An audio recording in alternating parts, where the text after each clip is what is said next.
And let's be honest, when will Hollywood realise that more often than not remakes are not necessary? I guess when a film is successful enough, Hollywood thinks, hey, we'll have another crack at this, do some plot point changes, we'll get actors who are miscast, and a lot of the time bring it up to date with special effects, as well as set in modern times. These are examples of what is potentially the end result of a remake, and a huge portion of them don't work. This is the first of this series, and in this video I'm focusing on horror. No surprise there, I'm sure. In this video I'll be talking about particular ones I believe are good examples of when a remake was needed and when they were unnecessary.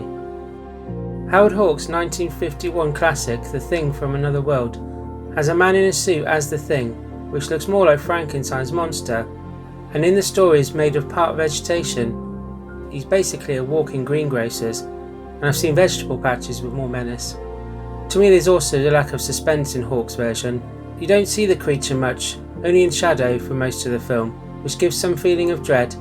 Ultimately though, there's very little tension. I'd say there's more tension in a pair of elastic joggers than in this film, and the acting is generally okay. So there's not many positives I get from watching the film. To me, it's just watchable. John Carpenter's The Thing, on the other hand, is superb, and the reason why I think the 1982 version is so much better is because Carpenter wanted to go back to the original source material, the novella Who Goes There by John W. Campbell Jr., which Hawks deviated quite a lot by in his version.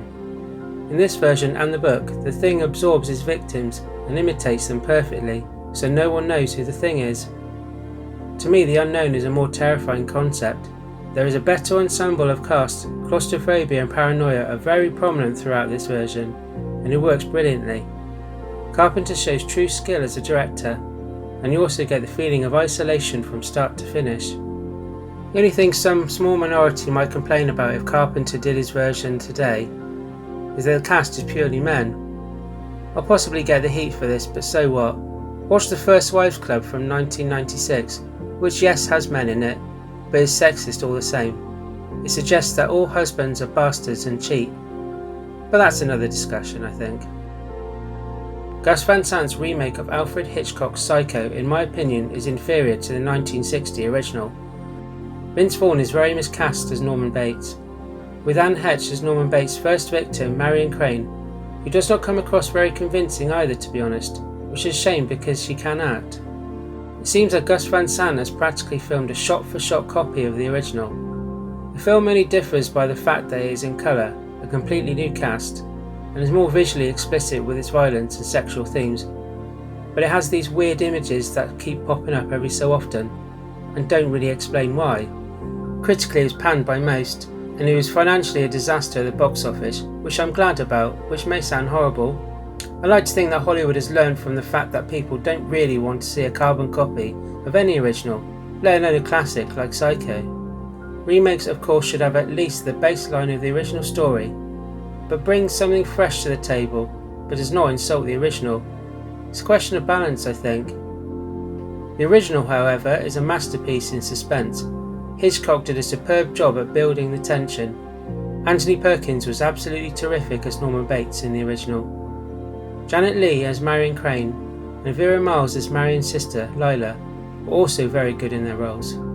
The film has the famous line by Norman Bates, "We all go a little mad sometimes," a true classic. This is an easy one for me. David Cronenberg's 1986 version of The Fly is a far superior version to the 1958 original. You'll not find any similarities between the two, besides the obvious teleportation of a man and fly fused together to create a monster. That is where it ends. The original has no real saving graces in my opinion. The original stars Al Hedison as the doomed scientist Andre Dallebre. I hope I pronounced that correctly. It also stars Vincent Price and Patricia Owens. For its time I would agree that the visuals and special effects are quite effective. Unfortunately the narrative is underwhelming to me and boring, to be honest. The acting is more wooden than My Garden Shed. Also there's more emotion in My Family Pet Fish than any of the actors in the film. Cronenberg, known for body horror especially in the 70s and 80s, totally redone the story and script, which like the original was based on the short story in the same name by George Langeland, which was published in an issue of Playboy magazine in 1957. Cronenberg gave us something very engaging, and there's very believable performances from the cast. Jeff Goldblum plays the eccentric scientist Seth Brundle, Gina Davis as journalist Veronica Quaife, Ronnie, and John Getz as publisher and Ronnie's ex, Stethus Barnes. Each of them are at the top of their game in this film, especially Jeff, who should have at least been nominated for an Academy Award. Jeff is very effective as he gradually changes physically, psychologically, and eventually becomes a monster and a threat. The special effects are superb for their time. The effects team won an Oscar for their work, which they clearly deserved. The effects complemented and enhanced the film, but without drowning it. You really feel for the characters, which are flawed, and there are no bad people in this film, only victims. A Nightmare on Elm Street, directed by the late great Wes Craven, has a huge fan base and was very popular in the 80s and is regarded as a classic. Thanks really had to be given to Robert Englund, who helped create Freddy Krueger into an international horror icon. The idea of someone stalking and killing you in your dreams and in the real world is a very scary concept. Wes Craven masterfully creates this eerie and unsettling story, which also has its jumpy moments. Great stuff, but sadly the law of diminishing came into play with its inevitable sequels, each of them progressively worse than the last. Freddy becomes less threatening and more of a joke as the series progresses, with maybe the exception of Part 3 Dream Warriors and Wes Craven's New Nightmare, which is essentially the 7th entry in the franchise, but still nowhere near as good as the original.